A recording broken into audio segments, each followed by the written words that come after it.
Joyride 1957, Chapter 26. The next week turned out to be a big mess. It went something like this. "I haven't seen him," Misty said the next morning. She was just getting out of the shower again when the phone rang. "Were you with him last night? Dinner, etc.?" the assistant said on the phone. "I haven't seen him, I tell you. I spent the day at the Runestone and then at the beach at Lake Dakota or Latoka or Mankato or whatever it was called." "Didn't you get the coded message?" Yes, I got it, but I don't know where he is. He should have been here yesterday, coming from Havner, Oklahoma, the last place he was seen at." "I talked to the British agent, Veronica, and she hasn't seen him either," Misty said, trying to dry off her voluptuous body with one hand and hold the phone with the other. "Okay, but scour the area and call us as soon as you hear something. Anything. The higher-ups are getting very, very nervous." "How high?" Misty asked, tossing the towel across the room. The soap film was still all over her body. "Andrew." "Got it." "Got it." She hung up the phone, sat down on the bed, and began rubbing body lotion all over her Rubenesque figure. Veronica, the British agent from MI6, was on the phone for several hours with her director and lover. She, too, had no idea where James was, but the end result was that she would wait a couple more days and keep her eyes and ears open.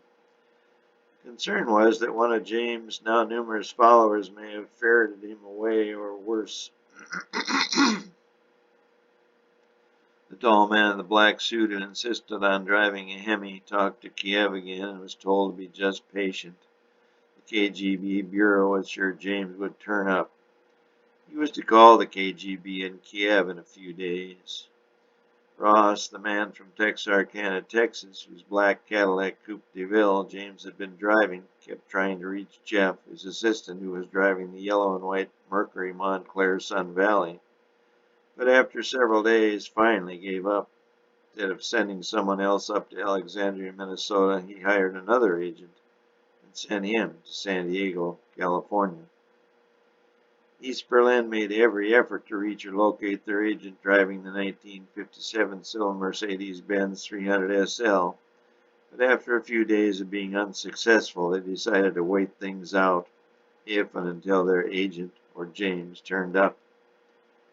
The twins were still in semi-shock. They would not venture out after dark, but did go study the Runestone in the afternoon. Both Providence and Montreal told AJ and BJ respectively to sit tight. Providence was still waiting for AJ's picture of the beast. She reiterated that she had made copies and sent them one. A week went by. James remained unconscious in St.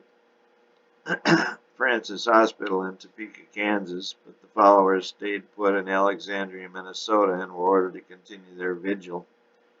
Some went down to Minneapolis to get some civilization, but all remained in Minnesota. "How are you?" the priest said. "Haven't seen a thing. No sign of him. There are a bunch of agents going in and out of town. A couple came in and took communion," the priest said from his office phone in the Church of St. Mary in Alexandria. "I got a tip," the priest said from a payphone in downtown Key West. "What do you have?" the priest said. "Just a moment." He looked around the street, saw no one close to him. "I have information that he is a patient in St. Francis Hospital in Topeka, Kansas." He looked around again, but saw no one suspicious. "What's his condition?" "Nothing on that yet. Once I hear more, I'll let you know."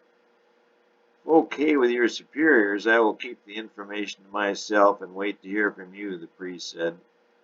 "That's exactly what we wish. One more thing. Beware of your compatriots. We have information that the other denominations are interested in pursuing this James fellow," the priest said from his Key West phone. "Any ideas?" "We're sure the Lutherans and the Church of England have interest, possibly the Mormons, maybe the Adventists, and of course the Hebrews. We're not sure all these have or are willing to commit funds for such a venture, but beware. Keep silent. We'll keep you posted." The priest hung up the payphone and walked up Duval Street. He He headed into Sloppy Joe's bar for a nightcap before returning to St. Mary, Star of the Sea, Basilica.